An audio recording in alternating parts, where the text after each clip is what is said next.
wag na nating ano si Lenny, basta nanalo si BBM, kakaiwas natin sa lutang, napunta tayo sa bangag. Ganun lang Ayun. kasimple yun. I think very important ngayon yung election, no? At hindi rin, Mm-mm. actually, I think ito yung senatorial election na Define. hindi defined eh. Ito yung senator election na parang may nagbabadya kadiliman. Alam mo yun? True. Critical.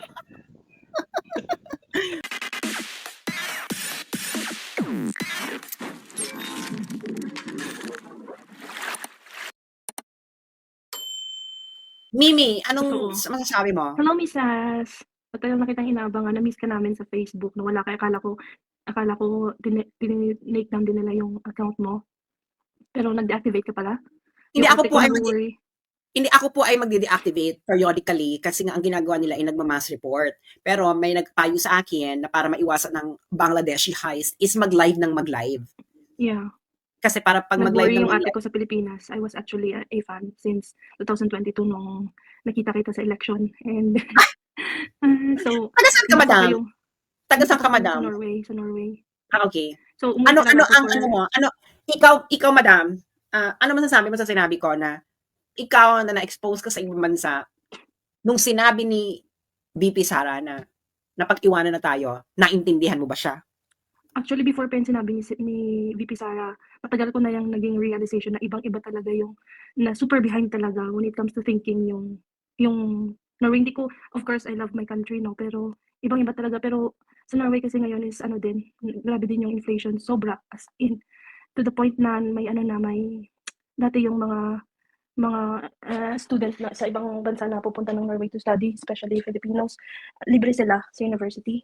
Pero ngayon, ano na sila, parang US na rin na my countrymen first, hindi na sila yung ano. So, bilang na lang yung mga Filipino ngayon sa Norway na nag-aaral kasi nga sobrang laki ng tuition fee. So, yun. Pero I really love talaga yung Norway when it comes sa government nila kasi sobrang ang galing, ang ganda. I don't know kung naka-ano ka na sa Norway, pero narinig mo na yung the way na Yeah, handle nila yung government nila. nakapunta na ako ng Norway. I've been to Oslo. Yeah. Did you like it? Of course, I love Oslo. Ano nga dyan yung ano bang tawag dyan yung area sa Oslo? Sa Oslo ka ba? Yeah, sa Oslo. Sa Yung ano, national yung or maganda, sa may maganda dyang area eh, yung may walk pa tapos sa yung may walk pa sa tabi ng river tapos paakyat ng sa paakyat. Sundsvall or Ayan. Holmenkollen. Sa Some Sundsvall. something. Yeah. Basta Yeah, sa lake, nakapunta na parang ako lake. dyan. It's frozen when Tapos it's ano winter. siya, tapos basta enjoy ko siya. Eh, maganda naman kasi talaga sa Oslo, no? Anyway, so, ayun. Yeah. So, may mga bago tayo, may mga, sandali lang ha, may mga bago tayong bisita. Si 0.1 of the silent majority, si Nati at si Beck. Okay. Beck, Hi, Miss As. How are you? I'm good. How are you? I'm fine, thank you. Yeah, alam mo, nakikinig ako pa. Before, follower din ako nung live ni Joey eh. Dumating sa point na nag-stop din ako na makinig-kinig ng mga political yung nangyari sa Philippines kasi nasa-stress ako dito sa UAE. Nakaka-stress talaga. Tapos then bumalik ulit ako rin. Although nagbabasa ako ng mga pages pa rin ng mga vloggers, yan lang. Pero itong recently, grabe nakakagigil. Kahapon, parang kanina nung nag-press con si BP, medyo maaga ko nagising, naanahan ko lang na may press con siya. Parang ang sakit-sakit sa kalooban. Nakakagalit, alam mo yun. Nakakagalit talaga na ganyan ang nangyayari sa Pilipinas. Actually yung page mo is nakaka-refresh kasi yung tipong galit na galit ka na pag nakakabasa ako ng post sa'yo na may mga laughing emoji ka, at least nakaka-release din ng emotion. Sige, we'll take it lightly na lang kasi wala rin naman magagawa eh. I mean, nakakainis lang yung mga ibang post na yung alam mo yung lahat ng binibintang nila kay BP. Yun sila. Yun yung ginagawa nila. Ganun lahat, 'di ba? Yung sa confidential funds, yung mga ayuda, yung mga lahat na binibintang nila kay BP, yung gusto maging presidente, sila yun eh. Pinapasa lang nila yung gusto nila doon sa isang tao para matanggal. So, nakakairita talaga. Kaya nga, alam mo yung family ko, bumalik na dyan sa Philippines ng 2020 nung nag-pandemic. So, sa nangyayari ngayon, iniisip ko na ibabalik ko na naman yung mag-ama ko dito since yung isang anak ko naman is wala naman na sa Philippines. Ayaw nila mag-aral dito. I'm in Dubai, United Arab Emirates. Nakaka-frustrate kasi nga parang wala dito from outside our country, the Philippines, makikita mo na walang pag-asa, wala na. Nakaka-depress, nakakalungkot, tapos makikita mo pa yung post ni BBM na na magbayad ng tax, tapos kukurakutin naman nila. Actually, Nakakainis araw-araw lang. ako nasi-stress ako araw-araw sa naririnig ko yung balita na ganyan. Sobra na dito sa ibang bansa nakaka-stress kasi di talaga na siya makatarungan ba. Grabe. Yung Sobra. mga, I'm from Roa City din, Sas, pero dati hindi vocal yung mga kakilala ko sa Roa City, Capiz. Kung saan si Mar Roas lumaki. Hindi sila vocal na mag-post about sa nangyayari ngayon. Grabe, lahat ng mga post is about sa government and nakikita ko kung gaano, pero hindi sila masyado aware kung anong nangyayari na niroon na ng Congress yung CPP, NPA. Wala silang alam ng mga ganun. Ang alam lang nila yung about kay BBM na mga desisyon. So, Nakakaiyak na ngayon, I think nakakaawa aware eh. na sila. Nakaka-high blood lang araw-araw panoorin si Bangag. Tapos actually, nung umuwi ako sa Pilipinas, nung itong January, or starting nung June, tapos itong January, pag nanonood ako ng yung balita, hindi talaga sila magiging aware kasi napansin ko yung mga news, mga media, hindi nila talaga binibigay kung ano yung totoo. Nalalaman lang namin, ako personally, nalalaman ko lang kung ano nangyayari sa Facebook, yung mga updates regarding sa politics, yung mga ibang office mates ko nga sinasabi, si Ate Mary, updated yan sa mga talaga minsan papasok ka na lang ng frustrated ka, visit ka sa nangyayari kasi nakakaawa Kasi syempre kami dito sa Middle East, hindi naman kami forever na nandito kami nakatira. Hindi naman kami katulad ng sa Europe na mabibigyan ka ng residency or something or some other countries. Dito kasi sa Middle East, once you're an OFW ka lang.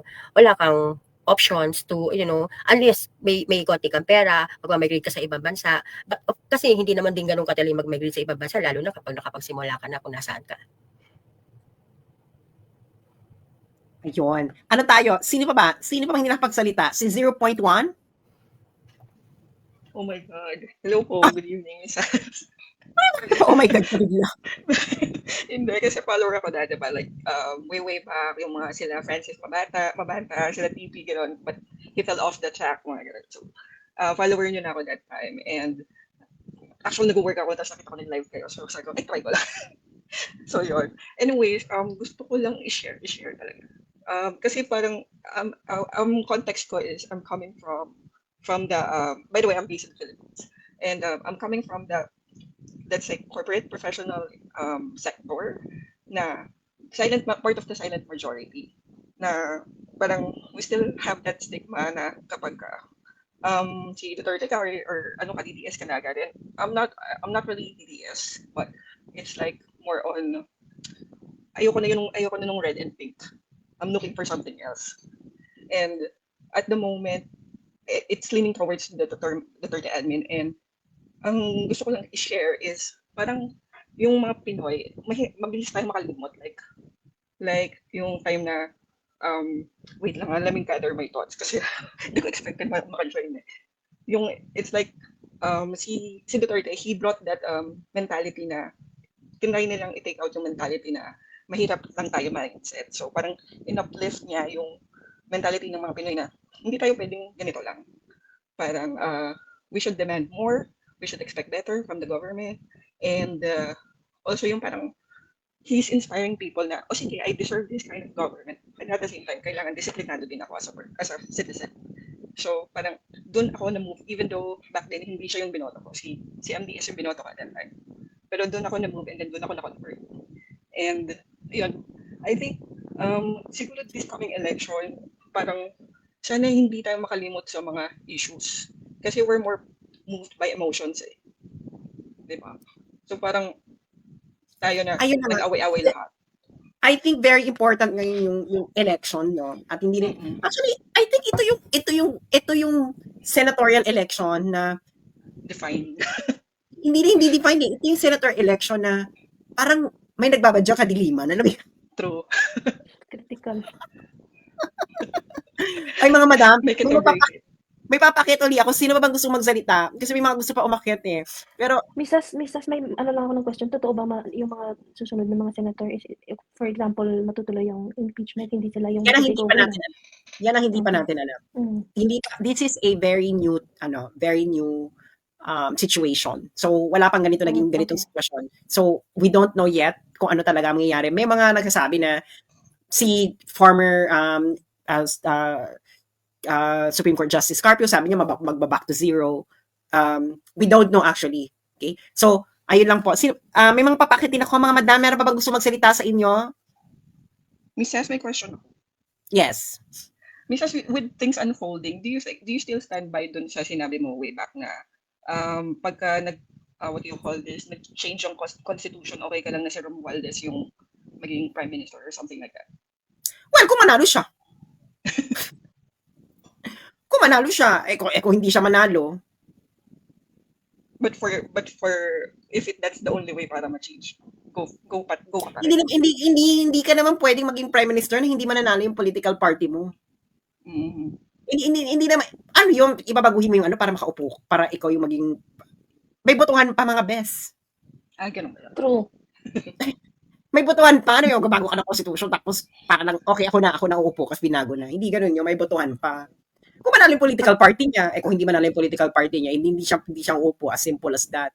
Pero yun na nga, we will never know, we will never see.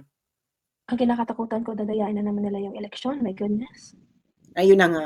At wala tayong magagawa pag dinaya nila, 6 years yung nandyan, hindi mo mapapaalis yung mga yan. Okay. Thank you so much. May mga gusto pa bang magsalita sa inyo, mga Mia, mga beshies? Wala na. Goodbye. Mag-out na ako. Take good care. Thank you so much. Bye. Thank you. Ito may mga, wala na yung mga bisita natin.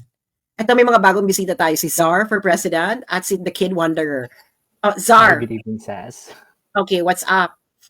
React lang ako dun sa, you're asking difference ng experience ng mga OFW sa Hindi, ang tanong nun, kuya, is, di ba tinanong si BP Sara, yung sinabi niya na pag-iiwanan na tayo, anong naramdaman niyo nung sinabi niya yon?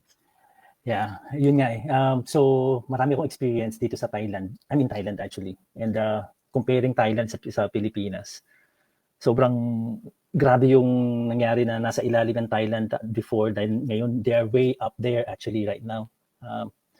So, I've been here 30 years. I did try to open may business dito. I did try to open my business sa Pilipinas. Nagkaloko-loko dahil dun sa bureaucracy natin. Since 2010 to 2014, sinarado ko. BIR issue, lahat na lang. Grabe yung mga ginawang red tape na instead of me giving employment din sa mga Pinoy, wala. So, bukod dun, seeing at the politics happening sa atin ngayon, parang, whether it's I'm a Duterte, I'm a DDS, pero, whether it's a Marcos, whether it's a Duterte, whether it's really, siguro Pinoy, kailangan talaga mga new blood na talaga. Well-educated and stuff. Tsaka, hoping to see someone na talagang na-expose sobra na doon sa development ng ibang bansa. Mga OFW na bayani nga ng Pilipinas na hindi naman napapansin, na pinahihirapan up to now. Na sobrang dami kami dito sa Thailand.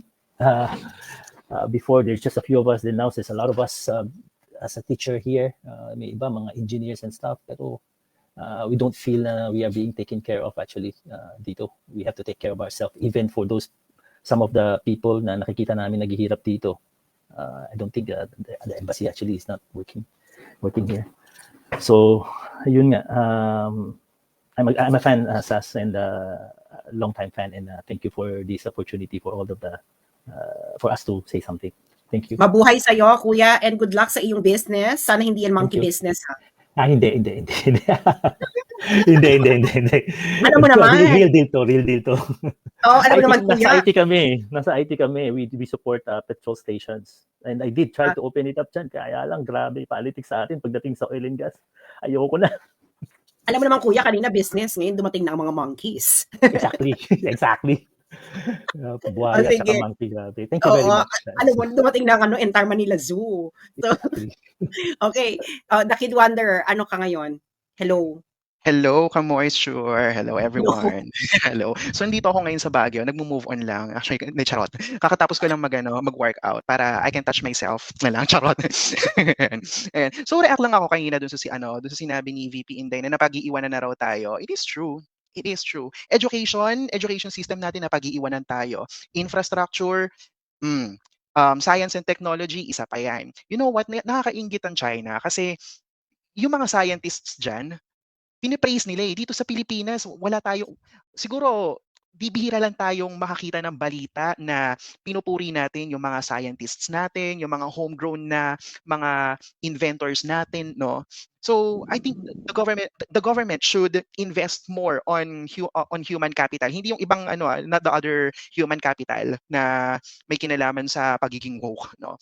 So masama lang din yung loob ko kasi we've been paying taxes here.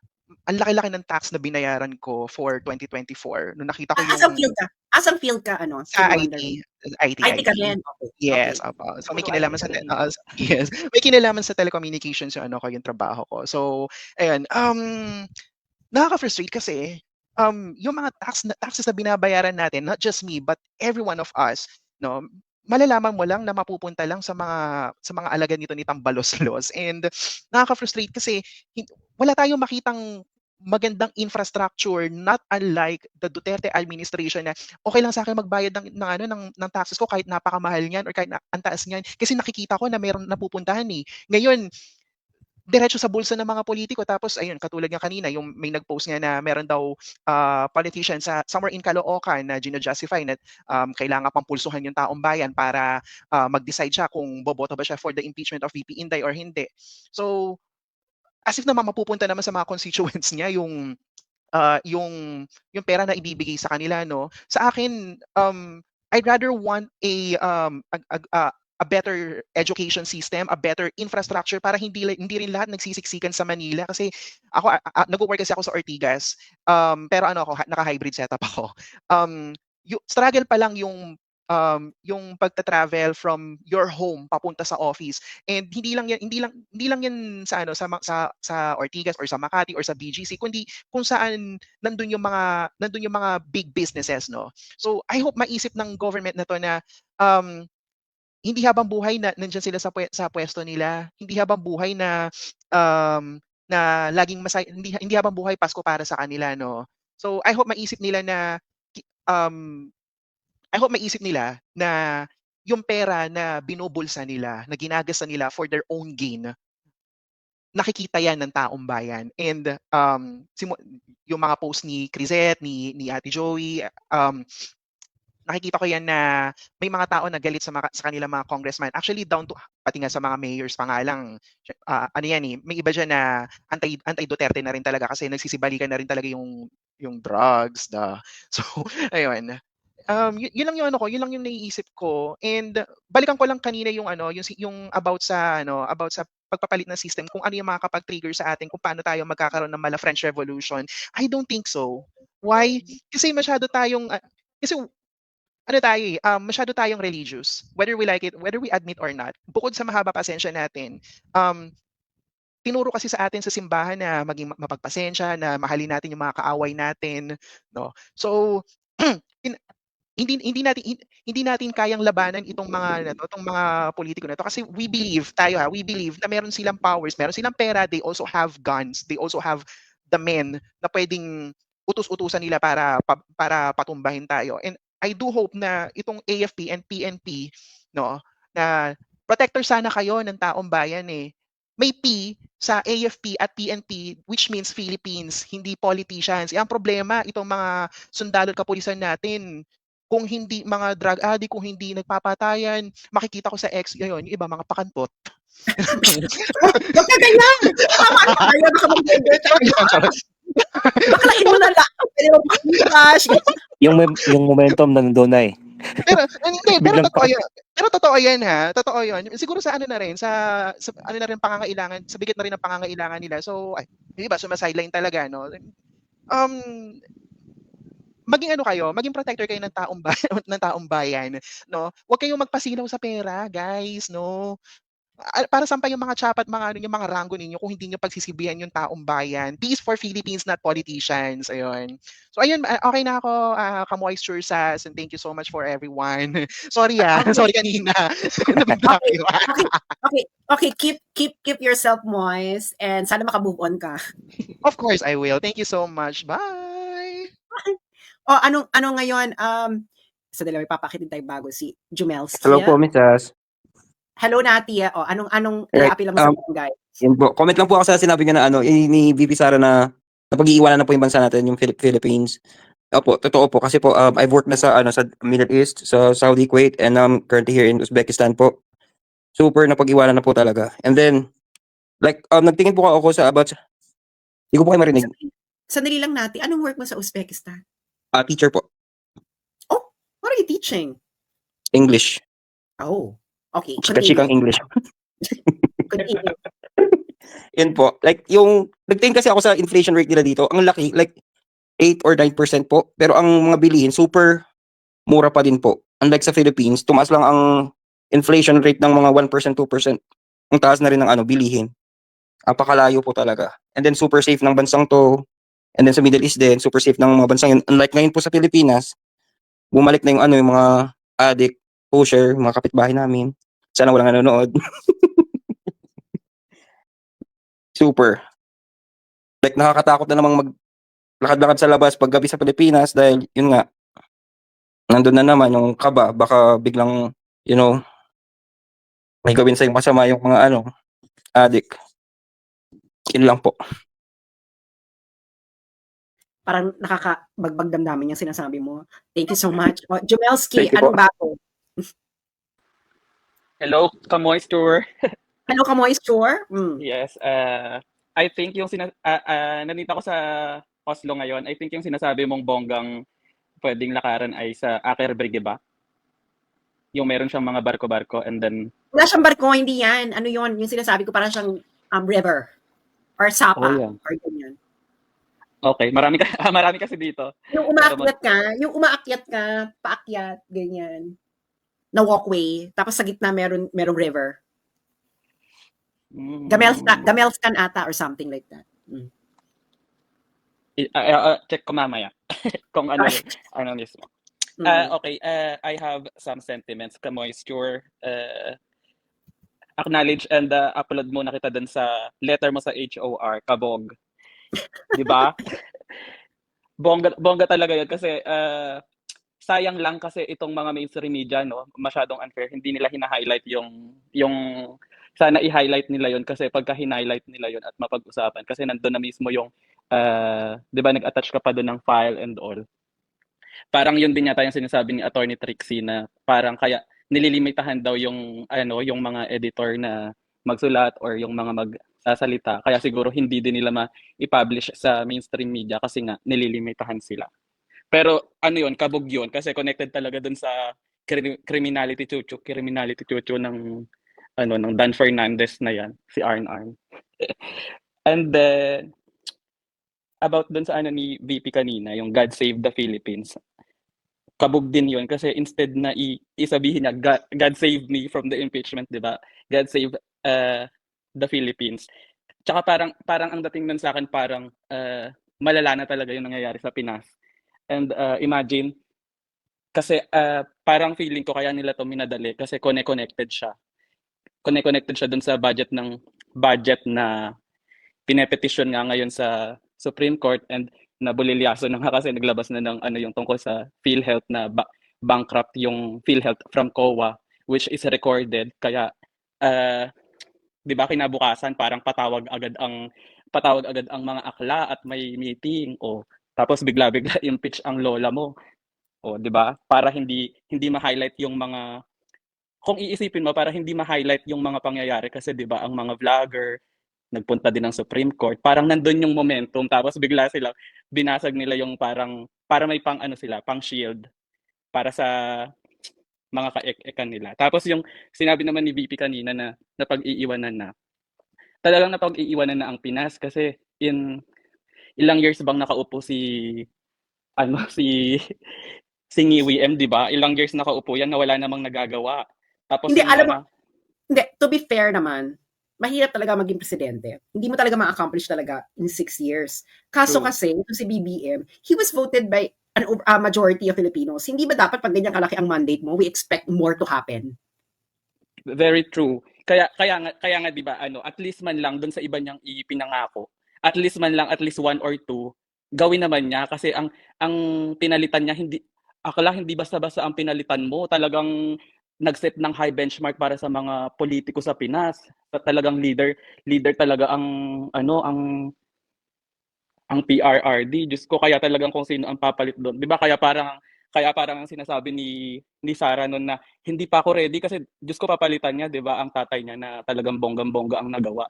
Yun. Tapos I agree naman na mahirap talagang magpresidente lalo nga sa atin na ang dami-daming populasyon. Pero at least naman magpakitang gilas ka naman kasi ang dami nga sa yung nakatingin na mga mata. And hello, modern age na tayo ngayon. Bakit nyo pipigilin yung mga critics?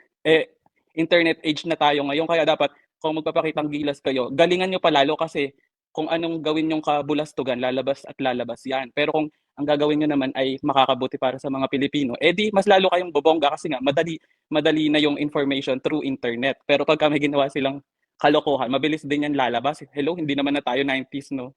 Para ang pagbasihan na mga dyaryo, TV na yun. Tsaka kaya na pag-iiwanan na ang Pinas. Like, dito sa Norway, halos lahat dito, pinapagana na ng electric cars, electric bus, electric ferries, ultimo yung mga trail, yung mga truck, mga loader, mga ganun. Electric na sila lahat. Pati, bicycles. Pero yun, meron naman sa atin nun, at least bicycle, eco-bike. Eco-bike ba ang tawag doon? Or e-bike. Yun, napag-iiwanan na nga ang Pinas kasi ang sabi pa ni Niwi, for the invest daw yung Tesla. Hello, anong investment ng Tesla doon? Hindi naman doon ginagawa yung production ng Tesla cars. Dinadala lang yun sa Pinas. Tapos, bakit ipagmamalaki yung Tesla? Super mahal ng kuryente sa atin. Sinong makakabili nun? Tsaka, sinong gagamit nun? Hindi naman yun, for me, hindi yun makakatulong sa economy ng Pinas dahil napaka-traffic sa Pinas. Kapag ginamit mo yung electric car at mas stuck ka sa traffic, gagana pa din yung kuryente noon. I know kasi electric cars na nga dito. I'm using electric car. Kung ma-traffic ka sa EDSA, ubos agad ang battery noon. Tapos saan ka magpapa-charge doon sa atin? Tapos yun yung last time ibinida niya na investment. Sa napag-iiwanan na nga ang Pinas, ngayon lang nagka-Tesla sa atin, ilang taon na ang Tesla. Hindi, saka mayayaman lang saka kailangan mo talagang sobrang, sino makakabili ng Tesla sa Pilipinas? Di ba? Diyos ko, Tesla agad. Bakit hindi mo na kagaya ng from China, yung bid, at least, di ba, affordable sa ibang Pinoy. Kasi yung bid dito, dapat nagfo-focus sa public transportation dahil ang karamihan ng mga Pilipino hindi naman gumagamit ng public transportation. Yun na ang isa. ang nakakatawa nga nun kasi Cavite ako yung last na parang inaugurate yung yung Parañaque, from Parañaque to Cavite daw yun. Hindi naman actually yun hanggang Cavite. Ang pangalan lang nun, Parañaque to Cavite, pero yung mismong Cavite, yung sa Bacoor, hindi pa siya nagagawa. Hello, paano na naman kayo pasikat na naman kayo sa mga tao na hanggang Cavite, wala namang LRT sa Cavite. Hanggang doon lang yun sa may Parañaque ba yun?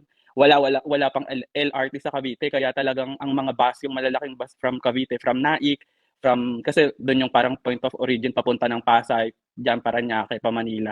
Talagang tayuan pa talaga yung mga tao doon. Kaya kung yun nga, kailangan nilang mag-invest na sa infrastructure. Okay na nga sana bubulusok na nga ang Pinas sa infrastructure ng build. Diyos ko, ang pumalit naman, ayun.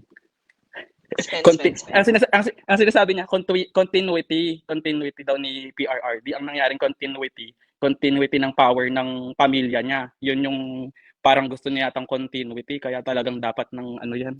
Huwag na tayo mag-antay ng 2028. Tapos, ang last sentiments ko, ka-freshness, itong kay Cheese, si Boy Kilay, kasi magaling to magpaikot. Kung susunga-sunga ka, pag nakikinig ka, magaling siya magpaikot, di ba? May interview si Niwi M kahapon, di ba, yung press niya. Ang sabi niya, it's up to the Senate. Ang sabi naman ni Cheese, kung magpapatawag siya ng parang special session, parang yung nag-aanuhan sila, nagtuturuan sila. Hindi nila alam kung anong gagawin nila. Di ba? Pagka pinakinggan mo pareho. Oo. Kasi for me, ang mahalaga sa kanila yung public opinion, ang inaano nila na parang, kasi itong si Niwi M, parang lagi niyang iniisip yung public opinion, kaya lagi siyang hugas kamay siya lagi. Kaya ang itinuturo niya, it's up to the Senate. Tapos si Boy Kilay naman, kung magpapatawag si Mr. President, we will comply. O di ba ganun din yung sinasabi ni Joel Villanueva? Tapos nung ang tinanong na si Ngiwi M, ang sabi niya is up to the Senate. Ayaw niya kasing ma-corner na sa kanya nang gagaling yung mando na yun. Yun nga, yun pinapaikot ni Boy Kilay ang tao kasi nga itong mga mainstream media, yan yung mapapanood nung mga ordinary na people na hindi naman talaga active din nga sa social media, yung mga hindi nga sanay pa. Marami pa din naman kasing hindi sanay kaya yung iba din akala talaga nila may talagang anomalya doon sa kay Sara. Kasi nga nagre-relate sila sa mainstream media. Yun yung hindi nakakatuwa sa atin na napagbintangan na siya, nabato na siya ng kung ano-ano, which is hindi naman talaga, wala naman talagang concrete na basihan. Ayun, tapos yun nga, naririnig ko yung sinasabi, yung tinatanong mo kanina, mga magkano aabot yung mga anuhan. Kasi feeling ko nagkakaroon na pa nga yan ng negotiation doon sa bayad. Like what you said nga na kung ito nga pirma lang 150M, yan nga 'di ba makikita yan ng buong mundo, ng lahat ng Pilipino sa buong mundo. Syempre ang kagalit ng mga Pinoy diyan, 'di ba? Na maka Duterte talaga. Tapos syempre talagang magde-demand yan ng super laki na to think na kaya nilang ipagpalit yung political career nila. Kunwari, let's say, sige, go na ako sa 500B or 100 to 300B. Go ako dyan. Iboboto ko yan para ma-convict. Siyempre, pagka na-convict si Sara, ang galit talaga ng Pinoy dyan, umaatikabo. Tapos, siyempre, yung boboto doon, talagang wasak na ang political career noon. Eh di, siyempre, para to secure yung years mo habang nag-aantay ka, nagpapalamig ka ng kumukulong galit ng Pinoy, di ba? Eh di, secure mo na yung i-secure mo na ang buto-buto. Billions of pesos, yun. Kaya talagang tingin ko nagkakaroon ng negotiations at malaking pera talaga. Kaya nga itong budget ng 2025, di ba, bloated talaga kasi diyan talaga kukunin yang sa pag-impeachment. Kaya dito sa Senado, ang galing, feeling ko ang galing ni Boy Kilay, umeksena. Ang galing niya umarte na parang ang dating sa mga tao, hindi ko mamadaliin yan kahit minamadali ako. Parang ang dating, ay parang hero si Akla. O tapos bago magugulat na lang tayo. Magugulat na lang. I think pag naging okay na yung negosasyon ng mga yan, from Feb to June, magugulat na lang tayo one of those months. Magpapatawag ng session yan. Kaya brace yourselves mga ka-freshness. Parang feeling ko ganun yung mangyayari. Alam niyo mga ka-moisture, yan ang nangyayari dyan. Ka-moisture pala, sorry. Ka-moisture. Mga nangyayari dyan talaga, negotiation yan. Sandali lang, Jumalski, ha? Masyado ka naging bangka, masyado kang talkative. Last week, Diba? Oo. Ano muna tayo? May mga bago tayong bisita, girl. Sandali, Oo. Yuki at Carry Demola lang. 1919. Let them talk. Ay, Demolay. Wala na. Yeah. Hello. Anong chika? Hello, Mrs. Anong chika? Hindi, ganito kasi, I'm from Mindanao. Ever since siguro mula nung pinanganak ako, deprived ho kami lahat ng infra, lahat siguro ng mga projects. So, my point is, ano ba ang sistema na maganda for the Philippines, federal, etc., kung ano man ang maganda? Kasi, since Marcos, Aquino, hanggang kahit na I'm from Davao. So kahit na kay Duterte, although sa kanya naman kasi, kumbaga parang delikadesa sake, medyo hindi lahat na buhos sa Mindanao. Lalo na ngayon, kahit na yung Davao bus system, walang budget. Yung Mindanao train system, wala. How much more ngayon na mai-impeach si Inday Sara? So, anong magandang sistema? Kahit palitan mo yung presidente, ganun pa din eh. Well,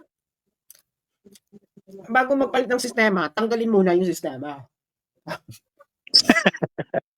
Diba? So, dala may nagtatanong sa akin kung ano kinakain ko, hindi po durian pizza to. Hindi pa po ganun ka-adventures para kainin yung durian pizza dito.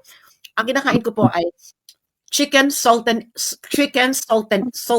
egg pizza. Ang taray, di ba? Sa Domino's Pizza yan dito. So, Sarap. sa Domino's Pizza yan dito sa Beijing. Okay. Tuloy ang chika. Oo, yun na nga eh. Kasi kumbaga, lalo na ngayon. Ang tanong kasi, baka naman, well, kailangan natin ako I think really need to go federal.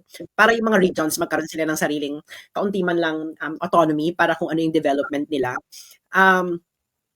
Ayoko kasi magsalita kung ano gusto kong sistema kasi baka magurgur tong page natin, no? Sabihin na lang natin na I think the Philippines need to go through a period of enlightened letter D. Minsan kasi yung Ayan may nagsalita dyan sa comment section.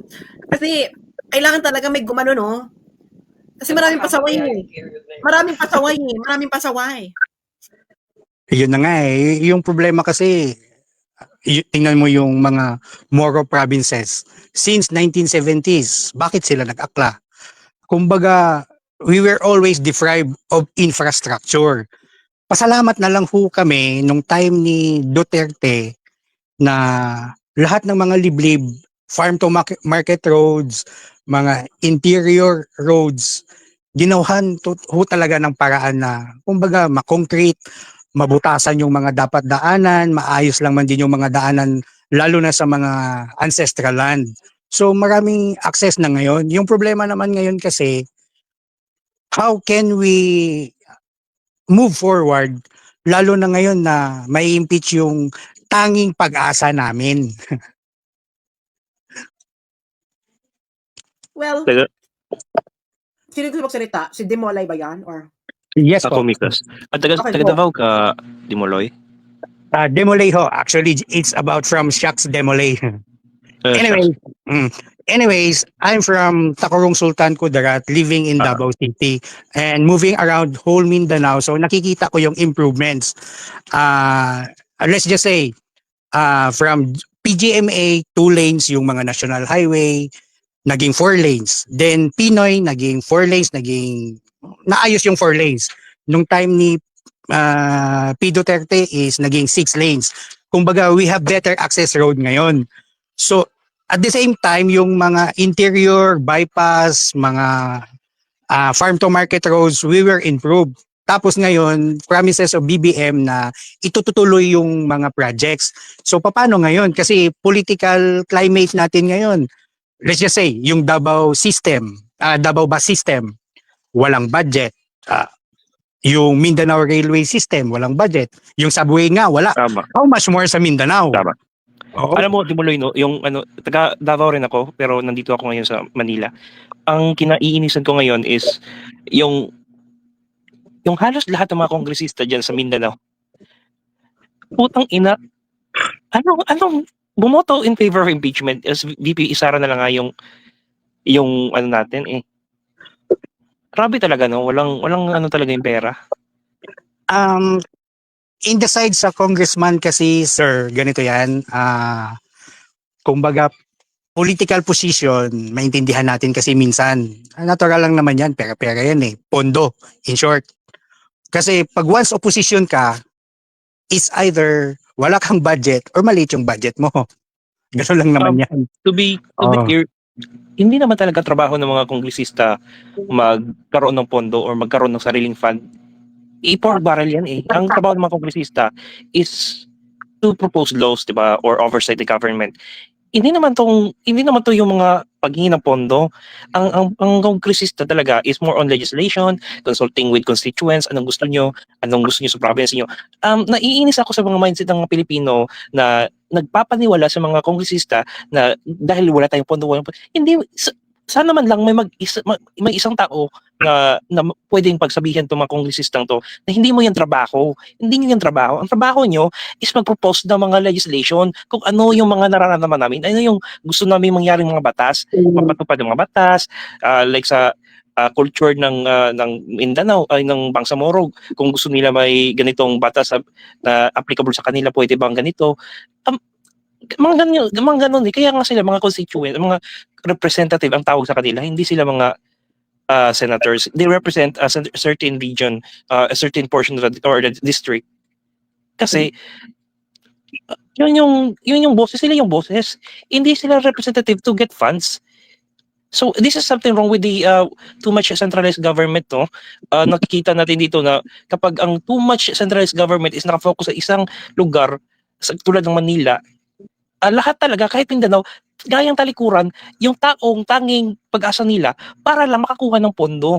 Which is wrong. Like sa mga taga Mindanao, mag-isip tayo, wag nyo nang ipanalo yung mga taong parang bumuboto lang ng mga kiss-ass para humalik sa mga puwet ng taga Maynila. Huwag tayo maging ganun kasi we have a bright future na sa mga Dutertes na unti-unting nakikilala ang Mindanao dahil sa mga Dutertes at nirerespeto na yung Davao at eventually kumakalat sa ibang you have noticed, di ba, like recently yung 2016 parang hindi masyadong yung way before 2016 hindi masyadong sikat yung Mindanao, parang pinag-iiwan na sikat lang sa mga giyera, pero naging president si Duterte, so eventually nagsilipatan ng mga tao galing Manila papuntang Davao. Ang napansin ko naging traffic na nga sa Davao so ang naririnig ko sa Davao, maraming taga Maynila dyan na nagsilipatan, nagbili ng mga properties kasi mga mura lang.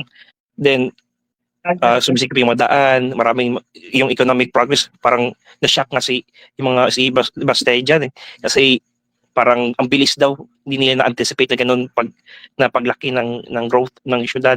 So, nakikita natin yung... Mga friendship, kailangan na tayong magpaalam dahil magdadalawang oras na tayo. So, mag-last words na tayo, mga friendships, para magsasarado na ang karinderya. Okay. Bye, Sarah! I love ya! Wala na kayong Ganito, last words? Wala na kayong last words? Ganito lang, last words ko lang Sige, last is, words na lang tayo. ganito, last words ko is, sa mga Mindanaoan, kumbaga, always protect na yung taong taga sa inyo. Kasi syempre, minsan, bibigyan niya man din ng pansin yung saan siya galing. Yun lang. Ay, maganda yan. Ako, tanong ko lang talaga yung mga congressman sa Mindanao na napumirma, ha? Do you really believe that shit? That Sara is corrupt? That Duterte is corrupt? Actually, Mrs. Diba? Yung mga Yes. congressman sa Mindanao, do you really believe that? Like, sana may lumabas sa congressman sa Mindanao, sabihin niya, oo, yung mga ganon, sabihin niyang ganon. Ay, nako. Pero ako thinking forward, Mrs. We will see next Congress. Kasi yung power play natin is, kumbaga yung Mindanaoan group will always vote for Mindanaoan. Yung akin lang naman is, sa ngayon, hindi nila hawak yung speakership, wala tayong power play, wala tayong power. Tingnan natin, next Congress. Yes, ayan. Okay, thank you so much. Next na parting words.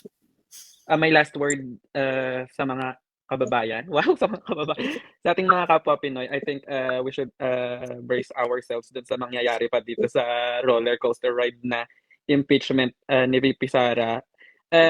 I'm also thinking one side of the scenario na dun sa mga pumirma, I hope and I sana one or many of them will yung kakanta or babaliktad lalo pagka na ano tong budget na to kasi diyan kukunin tong yung budget sa kanila sa pagbibigay diyan di umano. So kung sana yung ibang pumirma lang para to make sure na may ganito ang mga pangyayari and then later on di ba? Okay. Pak na pak kayo. Okay, next parting words. Magsasara ng karinderya, Diyos ko tayo, bilisan nyo. Ako na lang, Miss Las. Ito na lang, parting words. So, just to remind everyone, every voters, not only for DDS or to any political leaning groups na nakikinig dito, wag na kayong bumoto, wag nyo na ipanalo yung mga taong masyadong fixated sa congressman ay parang tinotolerate yung mga congressman na bumoto dahil natatakot mawala ng pondo. Hindi ganun, di nila trabaho magkaroon ng pondo. Ang trabaho nila mag-legislate, i-representa ang mga boses nyo doon sa national level. Hindi nila trabaho yung magkaroon ng pondo. Sana naman lang yung mga nakikinig sa mga rallies nila, pagsabihan nyo or sigawan nyo, hindi mo yan trabaho. Trabaho yan ng executive, trabaho yan ng president, trabaho yan ng provincial governor, trabaho yan ng mayor. Hindi mo yan trabaho. Trabaho mo mag-legislate. Tanga ka, sabihan nyo ganyan, please. Sana naman sabi nga nun. Then, isa pa, we have Sara Duterte in Mindanao, Mindanaoans. I'm speaking to the Mindanaoans. Deserve ni Kagas dyan sa Davao del Sur na magkaroon ng galit. Deserve nila magkaroon ng galit.